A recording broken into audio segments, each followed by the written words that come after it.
বন্দীদের ব্যাপারে 3টা সিদ্ধান্ত, হয়তো তুমি মুসলমান হও। দ্বিতীয় নাম্বার, মুসলমান যদি না হও তাহলে তুমি কি হয়ে যাও, আমার কাছে গোলাম হয়ে যাও, সারা জীবন আমার কাছে কি থাকবা, গোলাম হিসেবে থাকবে। 3 নাম্বার, হয়তো ফিদিয়া দাও আর নাহলে কি হও, শেষ করে দিবে, হয়তো মুক্তিপণ দিয়ে ছুটবা আর নাহলে তোমাকে গলা কেটে দেবে।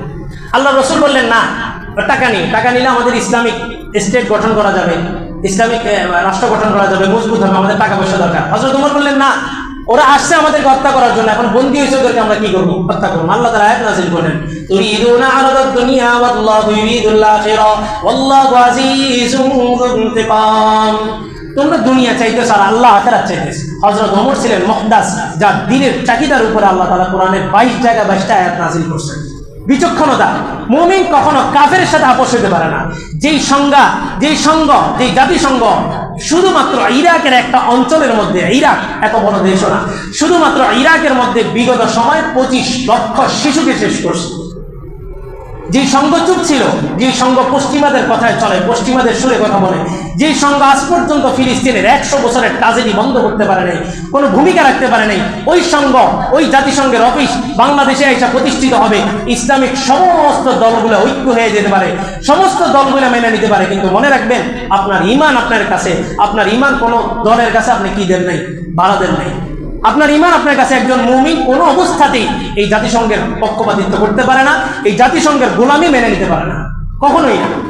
সমস্ত ইসলামী দল কি করবো, মেনে নেই, বলছে তোমরা আসো, তোমাদের শাপলা হত্যার বিচার কি করবো, বাস্তবায়ন করবো। শাপলা হত্যার বিচার আপনি 1 বছরে করলেন না, এখন হঠাৎ করে করতেছেন। আর যে শাপলার শহীদ হয়েছে, আত্মসমালোচনা বলতে হয়, কষ্টের সাথে বলতে, আমরা মাঠে ছিলাম, এই শাপলার শহীদদের পরিবারের কাছে কি আজ পর্যন্ত বিগত আপনি 13 থেকে এই 25 এই 15 বছরে 12 বছরে আপনি কি শাপলার শহীদদের কোনো খবর নিয়েছিলেন? আপনার দলের কেউ শাপলার শহীদদের পরিবারের কাছে গেছিল? আপনি পারছেন শহীদদের কোনো সংখ্যা উঠে ধরতে? আপনি পারেন নাই। স্বীকৃতি যে মঞ্চে দেওয়া হয়েছে, আমি এখানে ছিলাম, ওই মঞ্চের মধ্যে স্পষ্ট প্রশাসনের লোক বলছে শাপলায় কোনো মানুষ মরে নাই। আপনারা সবাই সেখানে চুপ করে শাপলার শহীদদের সাথে একটা গাদ্দারি করে আসছেন। আজকে শাপলার শহীদদের বিচার হবে, এই একটা টোপ দিল, আপনি গিলা জাতিসংঘের অফিসকে আপনি বাস্তবায়ন করে দিচ্ছেন। আপনি বলেন এই শাপলার শহীদরা এই জন্য রক্ত দিছিল যে এই দেশে পশ্চিমা শক্তি প্রতিষ্ঠিত হবে? শাপলার শহীদরা কি এই জন্য রক্ত দিছিল? তাহলে আপনি ইসলামী দল দিয়ে ইসলামী পরিচয় দাঁড়াইছেন, আপনি কি ইসলামের কাজ করতেছেন না ইসলামের ক্ষতি করতেছেন? আপনি শাপলার শহীদদের আত্মার প্রশান্তি দিচ্ছেন না ওই শহীদদের আত্মাগুলোকে আরো কষ্ট দিচ্ছেন? সিচুয়েশন কি এটা? সিচুয়েশন এখন ঘোলাটে পরিস্থিতি।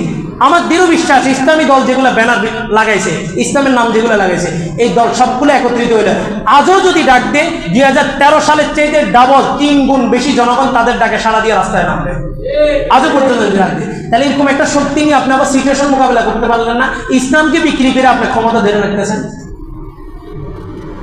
যে সংঘ শুধুমাত্র ইরাকের মধ্যে 25 লক্ষ শিশুকে শহীদ করছে, আজকে 100 বছর পর্যন্ত ফিলিস্তিনের উপরে এই নির্মম ট্রাজেডি তারা চালায় যেতেছে। গত কিছুদিন আগে কি করলো? খাবার দিবি, ত্রাণ দিবি, আসো, সবাইকে ডাইকে এক জায়গায় একত্রিত করে ক্রসফায়ার করে শেষ করে দিল। আরব কি করছে? আরবরা ওরা ওই ত্রাণ পাঠাইতে পারতেছে না, তো কি করছে? উপর থেকে আপনার প্যারাশুট দিয়ে ত্রাণ ফালাইছে। একটা ত্রাণের কন্টেইনার একটা তাঁবুর উপরে পড়ছে, ওই তাঁবুর মধ্যে 7 জন ছিল, 7 জন শহীদ হয়ে গেছে। মুসলিম সংখ্যা কম। ইমাম আহমদ ইবনে হাম্বলের যুগে সমস্ত আলেম একদিকে চলে গেছে, সব আলেম, শুধুমাত্র আহমদ ইবনে হাম্বল একজন সোদের বিপরীতে দাঁড়ায় গেছে খলকে কোরআনের মাসালায়। বাদশা মামুন বলছে কোরআন আল্লাহ তাআলার সৃষ্টি, কোরআন যদি আল্লাহ তাআলার সৃষ্টি হয়, আল্লাহ বলছেন কুল্লু শাইইন হালিকুন ইল্লা ওয়াজহা, পৃথিবীর সমস্ত বস্তু ধ্বংস হয়ে যাবে, তাহলে কোরআনও কি হয়ে যাবে? ধ্বংস হয়ে যাবে। নাউজুবিল্লাহ। তাহলে কোরআনকে যদি আপনি বলেন এটা আল্লাহর সৃষ্টি, তাহলে কোরআনও একসময় কি হয়ে যাবে? ধ্বংস হয়ে যাবে। অথচ আল্লাহ বলেন ইন্না নাহনু নাযালনা যিকরা ওয়া ইন্না লাহু লাহাফিজুন, এই কোরআন নাজিল করছি আমি, কোরআনের রক্ষণাবেক্ষণের দায়িত্ব আমার।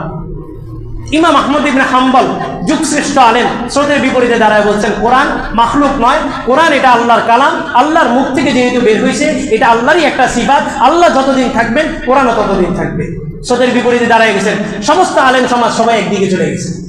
ইমাম আহমদ ইবনে হাম্বল তো চিন্তা করতে পারতেন এখন পরিস্থিতি খুব ঘোলাটে, উনি মেনে নিলেই তো হইতো এই খালকে কোরআনের মাসালা কিয়ামত পর্যন্ত আর কেউ মাথা উঠে দাঁড়াইতে পারতো না। ইমাম আহমদ ইবনে হাম্বল বলতেন, আমি স্রোতের বিপরীতে দাঁড়াইলাম, আমার যতক্ষণ পর্যন্ত ধমনীতে রক্ত থাকবে ততক্ষণ পর্যন্ত স্লোগান একটাই থাকবে, কোরআন মাখলুক নয়, কোরআন আল্লাহর থেকে আসছে, কোরআনও একটা খালেকের গুণ হিসাবে আল্লাহ যতদিন থাকবেন কোরআনও ততদিন থাকবে। দাঁড়ায় গেছেন স্রোতের ভিতরে বাচ্চা মামুন, বাচ্চা মুতাসিম বিল্লাহ, বাচ্চা ওয়াসিক বিল্লাহ, তিনজন বাচ্চা একের পর এক আহমদ ইবনে হাম্বলের উপরে নির্যাতন করছে, কারারুদ্ধ করা হলো। ওনার ইন্তেকালের পরে ওনার খাদে ওনার গোসল করাইতেছে আর বলতেছে এই পরিমাণ চাবুক আঘাত করছে চাবুক দিয়া যে আহমদ ইবনে হাম্বলের পায়জামার রশি ছিঁড়া এই গোশতের মধ্যে আটকে গেছে, টান দিয়ে খুলতে হয়েছে। 101 বার আল্লাহকে স্বপ্ন দেখছে। তৎকালীন সময় কি আলেম আর ছিল না? কয়জনে দেখছে? সালাউদ্দিন আইয়ুবী ফিলিস্তিন বিজয় করছেন, বাইতুল মাকদাস হাতে নিছেন, তখনও ফিলিস্তিন এরিয়ার মধ্যে কত হাজার আলেম ছিল? 3000 আলেম ছিল, যারা কি আলেম পরিচয় ধারণ করছে, কিন্তু সবগুলো কি ছিল? ইহুদিদের এজেন্ডা বাস্তবায়ন করতেছিল। 3000 আলেম, সবাই আনন্দ মিছিল করতেছিল। সালাউদ্দিন আইয়ুবী চুপচাপ বসেছিলেন, বললেন যে এখনো পর্যন্ত আমাদের বিজয় আসে নাই, যতক্ষণ পর্যন্ত আমাদের মধ্যে ঘাটতি মেরা এই মুনাফিক বসে থাকবে ততক্ষণ পর্যন্ত আমাদের বিজয় আসতে পারে না। ইমাম হোসেনকে কারা শহীদ করছিলেন? কাফের, কালিমা পড়া মুসলমান শহীদ করছে। তাহলে আপনি কিভাবে আপনার ইমানকে আরেকজনের কাছে ইজারা দিয়ে দিচ্ছেন যে ওই দল যা করবে তা আপনার ইমান আপনার কাছে? পুরা ইসলাম, এই নামাজ, রোজা, হজ, যাকাত, শত শত সহস্র মাসালা, সহস্র আয়াত, সহস্র হাদিস, এই সব কিছু একটা শব্দের উপরে দাঁড়ানো। শব্দটা কি? ইকরা। ইসলামের প্রথম শব্দ কি? ইকরা, মানে কি? তুমি পড়ো। ইকরা কি শুধু রাসূলকে বলছে না, আমাদের সবাইকে বলছে।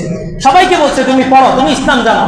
আর এখন বলা হইতেছে না, কোরআন তুমি তোমার মতো পড়লেই হবে না, কোরআন হাদিস তুমি পড়লেই হবে না, হুজুরের যা ফু দে এটা হুজুর ছাড়া অন্য কেউ জানতে পারবে না। কেন? আল্লাহ রসুল ফু দিয়েছেন, আল্লাহ রসুল শিখেও দিয়েছেন। তাবিজের ভিতরে কি লেখা আছে এটা তুমি বুঝবা না, এটা হুজুরই বুঝবো। কোরআন তো নাজিল হয়েছে, শুধু পৃষ্ঠা ছিল, গোল করে তাবিজের ভিতরে ঢুকায় তাবিজ বেছো, এর লেগে কোরআন নাজিল হয়েছে। হুজুররা যদি পানি পড়া দাও বন্ধ করে দিত, হুজুররা যদি বলতো যে প্রত্যেকেই যাদের জিনিস ধরবে, যাদের যে কোনো সমস্যা নিজের পড়া নিজে ফু দিলে কাজ হবে, হুজুর দিলে হবে না, সমাজের প্রত্যেকটা মানুষের সূরা ফাতিহা শুদ্ধ হয়ে যেত। সমাজের প্রত্যেকটা মানুষের সূরা ফাতিহার সাথে শেষের 10টা সূরা শুদ্ধ হয়ে যেত। কিন্তু হুজুর কি পড়ে? আসতে পারে, কেউ শুনেও না, আসতে করে ফু দিছে। দেন টাকা না দিলে আবার কি করবে না? তাবিজে কাজ করবে না, এত পাওয়ারফুল তাবিজ।